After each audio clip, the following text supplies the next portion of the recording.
Ship names. Boy, are there some interesting ones out there. If you're a fan of shipping, you may have wondered at some point, why is this the ship name everyone uses? Why do we use slashes and X's and ands to convey these characters are in some sort of relationship? How come this character's name is in front of this character's name when they're mashed together? And where the hell are these ship names coming from? I can't even tell which characters they're referring to. Well, let's set sail and discuss. Whoa, editing magic, it's Coley from the future. Here to give a quick thank you to the sponsor of today's video, Sakura Co. and Tokyo Treat. Sakura Co. and Tokyo Treat are monthly Japanese snack subscription boxes that offer a huge variety of different goodies for you to munch on, as well as a way to enjoy Japanese culture from the comfort of home. If you're interested in snacks from local Japanese artisans that are more traditional and authentic, then Sakura Co. is the perfect fit for you. Each box will include specialty teas and one piece of special Japanese tableware. July's box comes with this gorgeous traditional Japanese wrapping cloth called a furoshiki. You could use it for lunch or bento boxes or gifts or even as decoration. But if you want the latest limited edition snacks influenced by pop culture, then Tokyo Treat would be your box, with seasonal snacks, an instant ramen bowl, and a drink in every box. Booklets are also included with Sakura Co. and Tokyo Treat that go over all the different snacks included so you can decide what you want to try first. There's also different monthly themes to highlight quality Japanese ingredients and foods as the seasons go by. This July for Sakura Co., we have the heritage of Nico, including Nico Rusk.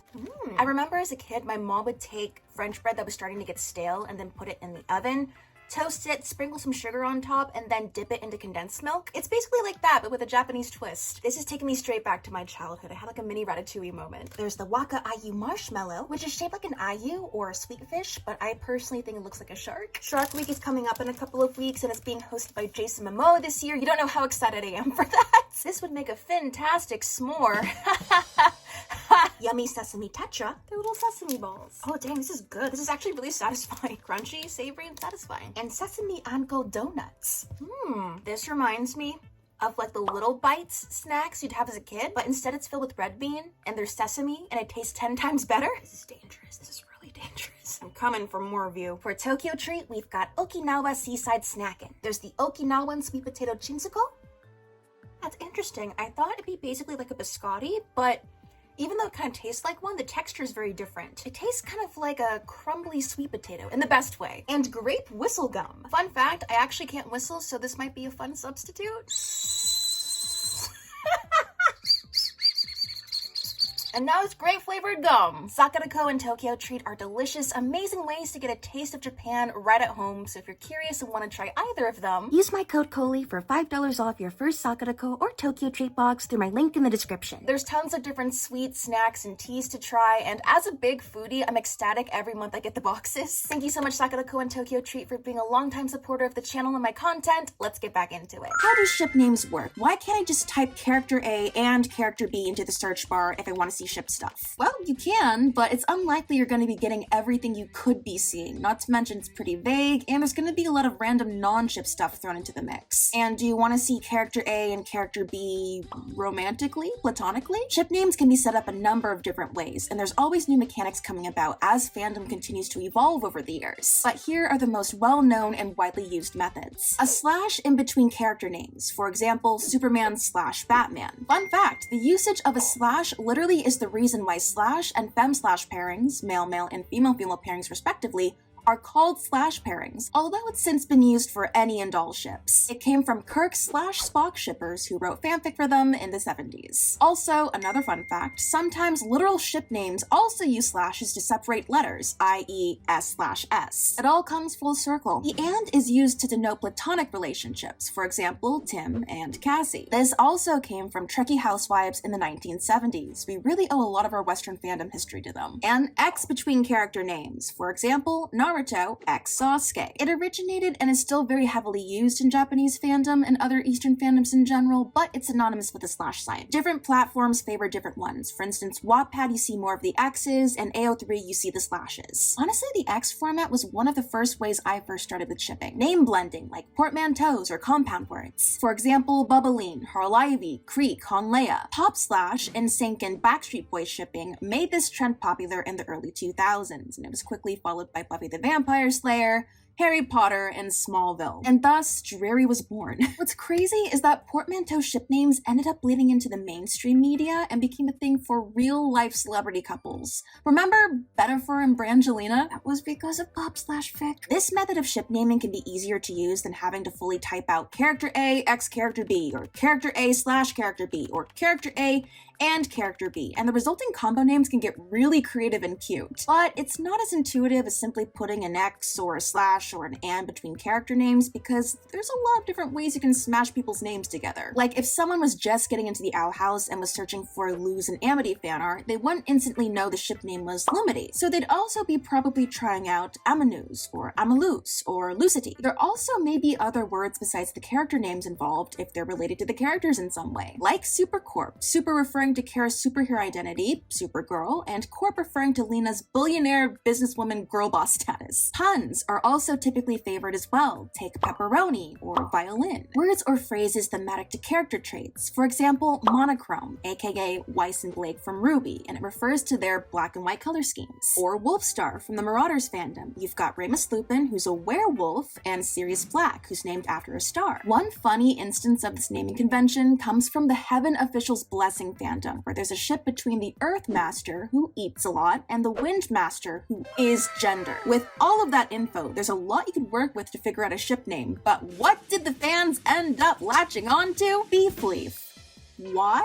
Because a few years ago, a Twitter artist had a piece of fan art you needed a password to see, and the only clue for the password was meat on bone emoji x leaf fluttering emoji. Nobody knew what the that meant, and later the artist had to clarify that it referred to the ship, because the meat on the bone was the Earth Master, because he likes to eat, and then the leaves fluttering in the wind was the Wind Master, because they're blowing in the wind. Do you get it?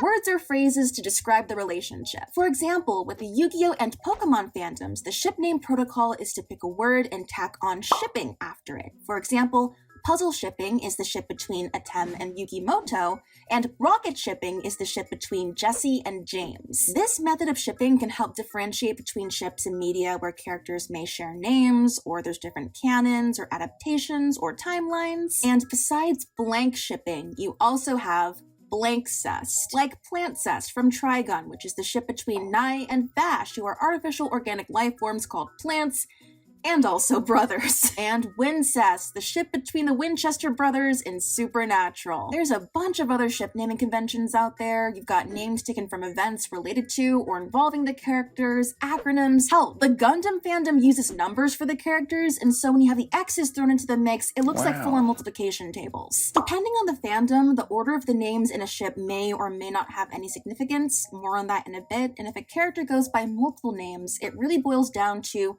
the facet of the character or characters fanworks want to portray, or what name fans like best. It could be given names, surnames, nicknames, titles, secret or alternate identities if they have them, yada yada. As for how ship names come about, it really depends on these factors. Aesthetic, does it look good or sound good? Phonetic ease, is it reasonable to say and pronounce? Nobody wants a total tongue twister or mouthful, but on the flip side, if it's fun to say, it'll definitely grab people's attention. Typing and writing ease, is it reasonably typable and writable? If the characters have really long names, perhaps it's best to try to condense the ship name down as much as you can, which makes it easier to search as well. Intuitive, does it make sense? Does it pass the vibe check and feel like it fits the characters being shipped, as well as the subsequent relationship they have together? Fun or funniness, can you make a silly pun, reference, or elicit a laugh when you see or hear it? If it's not aesthetically pleasing or doesn't make much sense, it can still fly and even do a lot better if it's funny, or at the very least, amusing. Meaning, does the ship name have any sort of meaning associated with it or the characters in the relationship? Platform restrictions. Do you need to consider character limits or banned characters for the ship name for certain websites and search engines? Tumblr, for example, didn't support slashes in searches. And is having one-word ship names like portmanteaus more beneficial on sites where filtering and tagging can be an issue? Who was there first? Whoever decides they're the captain takes over the ship, and there may be clashes between other self-proclaimed captains who choose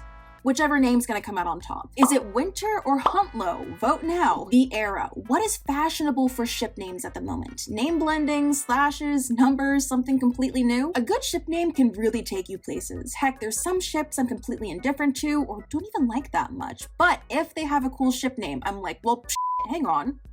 I'm getting sold on this. Some of my favorite ship names of all time include Wang Xian, which not only is a combo of Lang Wangji and Wei Wuxian's names respectively, but also literally translates to without envies. Hot Wings, the ship between Dobby and Hawks from My Hero Academia, which refers to their respective superpowers.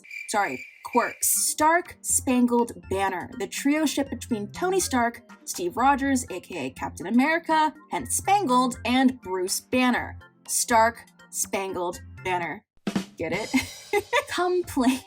So, this one has layers. Layers! It comes from Scum Villain's self-saving system, where the character Shen Yuan's online username is Peerless Cucumber. He hate reads a book by the author Shang Qinghua, whose online moniker is Airplane Shooting Towards the Sky. These usernames are both euphemisms. Do you get it? Because, cucumber and then peerless, so it's like no cucumber can compare, and then airplane shooting towards the sky, like.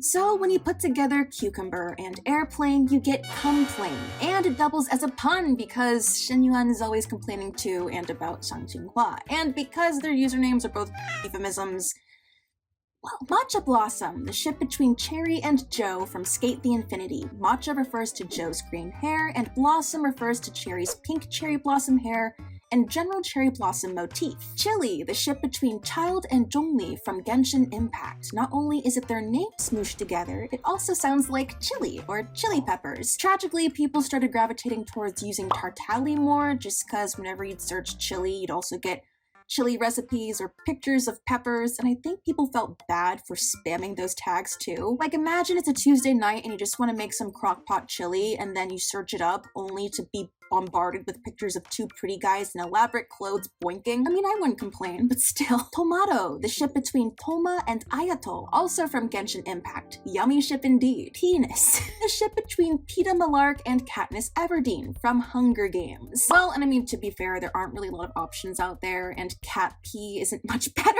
Shat, the ship between Shiro and Matt from Voltron Legendary Defender. It never gets old. Soufflé, the ship between the 11th Doctor and Clara from Doctor Who. The Who comes from the Doctor, of course, and the Flay comes from Clara, aka Oswin, living off of soufflés for a year, and her subsequent nickname, Soufflé Girl. Ineffable Husbands, the ship between Aziraphale and Crowley from Good Omens, in reference to God's ineffable plan, because they're an angel and demon and are tragically married. Baked Alaska, the ship between Yang and Neo from Ruby. Baked refers to Yang's explosive personality and powers, and Alaska refers to Neo being Neapolitan ice cream themed. Really clever. Sea Monkeys, the ship between Neptune and Sun from Ruby, because Neptune is named after the Roman god of the sea, and Sun is a monkey faunus. They're sea monkeys. Nuts and Dolts, the ship between Ruby Rose and Penny Polendina, again from Ruby, referring to their quirky and clumsy dynamic and a play on nuts and bolts. Also because Penny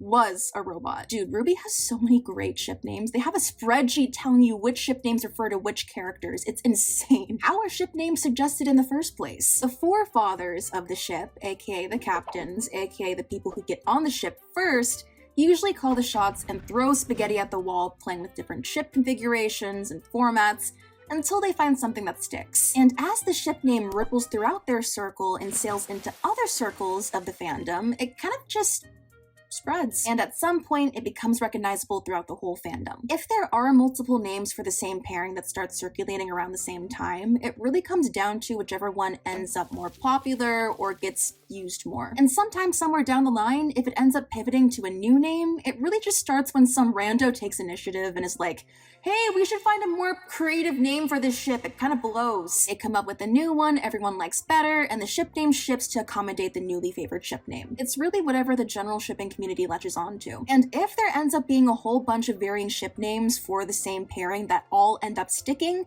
a lot of creators will just try to cover their bases when they want their fan art, edits, fanfics, etc. to have more reach, and so they'll include every way a fic can be referred to or formatted in, in their tags. This can pose a problem though, especially within Eastern fandoms in particular, like anime or K-pop, because the order of the characters put in a ship name can be used to denote their characterizations and certain aspects of their personality within the ship, as well as who's the more dominant or submissive one, or who's catching or pitching, so to speak. If we're considering two characters, let's say character A and character B. Character A in an A/B fic will often read different than they would in a B/A fic due to different traits being emphasized.